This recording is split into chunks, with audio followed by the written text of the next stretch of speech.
Today, all citizens of the English town of Bradshaw can exercise their right to elect their representatives to the House of Commons. But voting in this community is a legal right only a century or so old. Among the people voting, we see John Mason, who owns a farm on the outskirts of Bradshaw, Albert Stone, a worker in the local cloth factory, and Richard Kensington, the village banker. Each of them, banker, factory worker, and farmer, has the right to express himself in government by casting his vote on election day. Their right to vote was made possible by the passage of 3 separate reform bills in Parliament in 1832, 1867, and 1884. These important laws reformed English government from one controlled by the aristocracy to a democracy. Part of the story might begin in Bradshaw early one morning in 1832. The owner of the cloth factory sets out to keep an important appointment. On his way, he travels through a 19th century England of new, booming industrial towns. Some of these towns have increased their populations by as much as 800%. But in 1832, many of these great manufacturing centers have no representation at all in Parliament. He himself is a citizen of a growing town that has no representatives in Parliament. Yet he passes an old rural village with little population that sends 2 representatives to Parliament.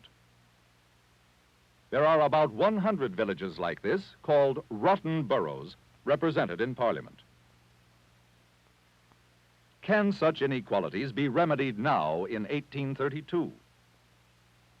Arriving at the vast estate of an influential nobleman, the factory owner hopes to convince the nobleman of the urgent need for representational reforms. Such reforms could lead to the right to vote for himself and others like him, the upper middle classes of the newer industrial centers. But what of the nobleman who lives here? Will he be in sympathy with a request for governmental reform? Probably not.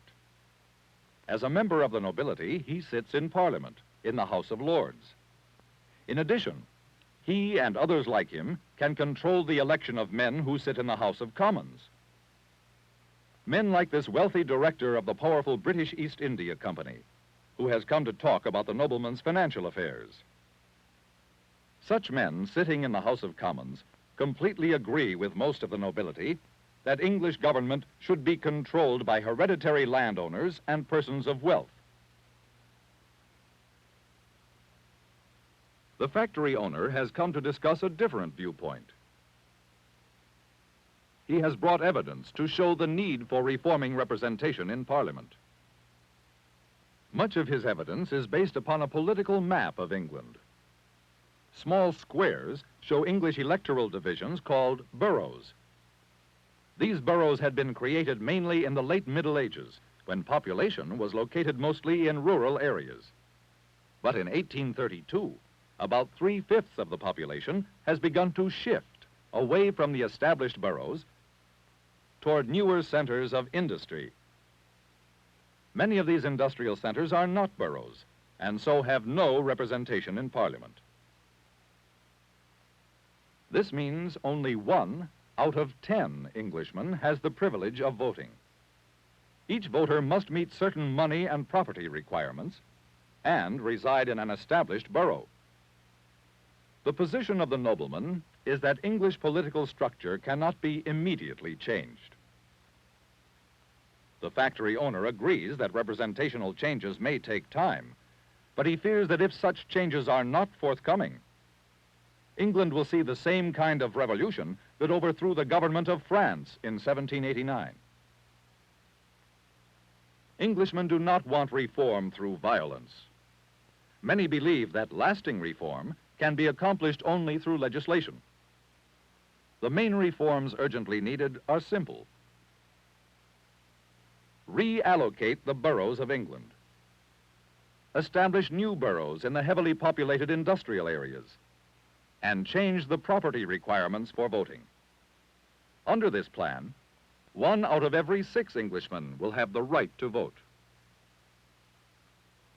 The need for reform was also being discussed in Parliament.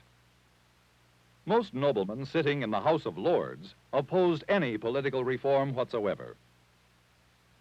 In Commons, however, many members were of the opinion that there must be reform if violence were to be avoided. Political parties debated the question.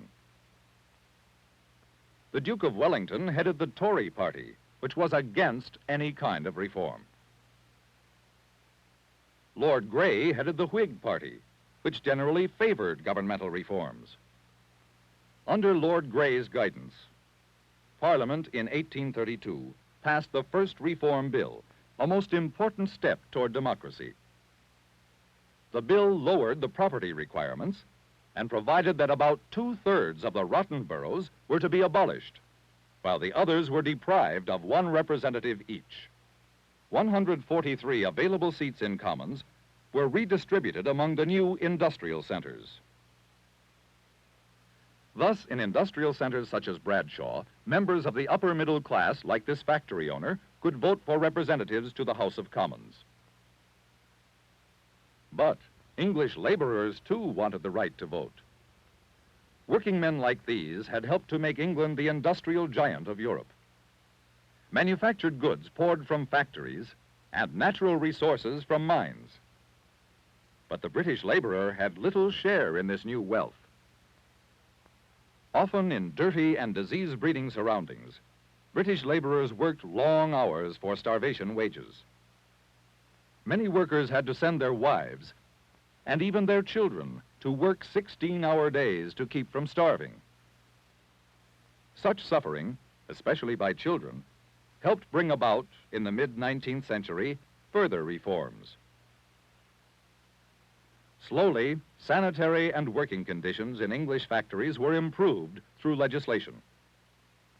English laborers welcomed these social reforms, but they felt the need for political reforms as well. Perhaps the reform they wanted most was the right to vote. Factory and mine workers did not have the necessary money or property required of voters by English law. Yet, many workers owned homes, were reliable taxpayers, and an important part of the expanding British economy. Magazines of the day posed the great question: could the British Parliament ignore the working classes, the core of England's industrial strength, by refusing to reform the voting laws? In Parliament, William Ewart Gladstone of the new Liberal Party and Benjamin Disraeli of the new Conservative Party agreed that the working classes must have voting rights. Under Disraeli's leadership, Parliament passed the Second Reform Act of 1867. Speaking of this act, Disraeli said, "Change is inevitable. In a progressive country, change is constant." This Second Reform Act lowered the amount of property and money needed to vote, thus granting about 900,000 laborers voting privileges. Around 1870, other laws, mainly concerned with the children of industrial laborers, strengthened the change toward democracy. One such law called for the establishment of public education for all children. Under the law, children attended public schools like this one, supported by the government. Through education, students might learn how to use intelligently the right to vote. As Disraeli said, change is constant. And constantly Parliament debated more changes and reforms. Among the reforms discussed by Parliament was the manner of electing representatives to the House of Commons. During elections, the custom had been for voters to announce their choices in the polling place. These spoken votes were recorded by town clerks. This custom had often led to graft and bribery, since there was no secret ballot, and voting was not done in private. This custom was abolished by Parliament in 1872, and printed secret ballots were adopted for use in elections. Many important reforms had been made in the 19th century. Now, more than 2/3 of adult Englishmen had the right to vote for representation in Parliament. But there was still one large group of people who were denied this right because they did not have the money or property requirements. They could be found working on large estates and farms, such as this one near Bradshaw. Agricultural laborers, unlike most working Englishmen, had not enjoyed the growing prosperity of the 19th century. They had hardly enough money for necessities, much less for the privilege of voting.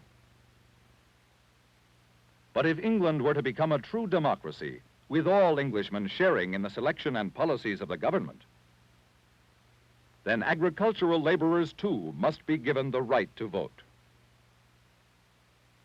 Despite the objections of the wealthy landowners and the nobility, Gladstone and other members of Parliament passed what was called the Third Reform Act. Gladstone was to say, "I will back the masses against the classes." His Third Reform Act of 1884 again lowered the amount of money and property required of voters, so that the right to vote was brought within the reach of all adult Englishmen. This was the third of the three major reform bills of the 19th century. It is because of these three 19th century reform bills that Englishmen today vote not on a basis of social position, money, or property, but instead they vote on the basis that they are all Englishmen.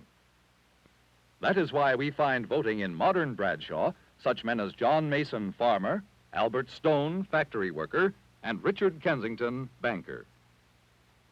In our own 20th century, England has undergone further governmental reforms. Reforms that granted women the right to vote. Reforms that continued to refine the English system of government. This form of English government, a form which has influenced democracies the world over, met the challenge of modern times in the 19th century. Through peaceful legislation, Englishmen achieved great reforms that made possible English government as we know it today.